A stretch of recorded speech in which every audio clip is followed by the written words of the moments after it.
Hello everyone. तो खेसारी लाल यादव जी और सपना चौहान का एक बहुत ही तगड़ा गाना आ रहा है, जिस गाने को लिखे हैं अखिलेश कश्यप जी और इसमें म्यूजिक दिए हैं आर्या शर्मा जी।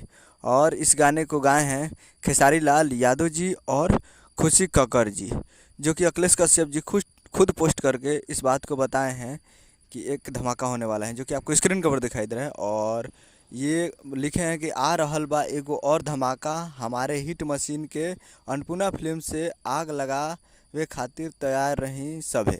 यानी सब कोई तैयार रहे और बहुत ही जल्द आप लोगों को देखने को मिलेगा Annapurna films Bhojpuri YouTube channel पे। और कल खेसारी लाल यादव जी का अन्नपूर्णा फिल्म्स के लिए दो गाने शूट हुए, एक सैड सॉन्ग और एक लोकगीत, जो कि दोनों में से कोई भी आ सकता है। तो सैड सॉन्ग तो नहीं आएगा, लेकिन लग रहा है कि लोकगीत आएगा। तो लोकगीत के लिए तैयार रहेगा Annapurna films Bhojpuri YouTube channel पे। और इस म्यूजिक है आर्या शर्मा जी का और गायक खेसारी लाल यादव जी और खुशी कक्कड़ जी और लिखे हैं अखिलेश कश्यप जी। तो आप लोग तैयार रहेगा Annapurna films Bhojpuri YouTube channel पे। जल्द ये एक दो दिन में, कल या परसों तक पोस्टर आप लोगों को देखने को मिल जाएगा। तो ये अपडेट था। उम्मीद करूँ कि वीडियो चला चैनल को सब्सक्राइब करें, बेल आइकन प्रेस करें, ताकि इससे खेसारी लाल यादव जी का लेटेस्ट मिलता रहे। वीडियो चला तो वीडियो को एक लाइक कीजिए, चैनल को सब्सक्राइब कीजिए। मिलते हैं अगले वीडियो में, तब तक के लिए जय हिंद, जय भोजपुरी।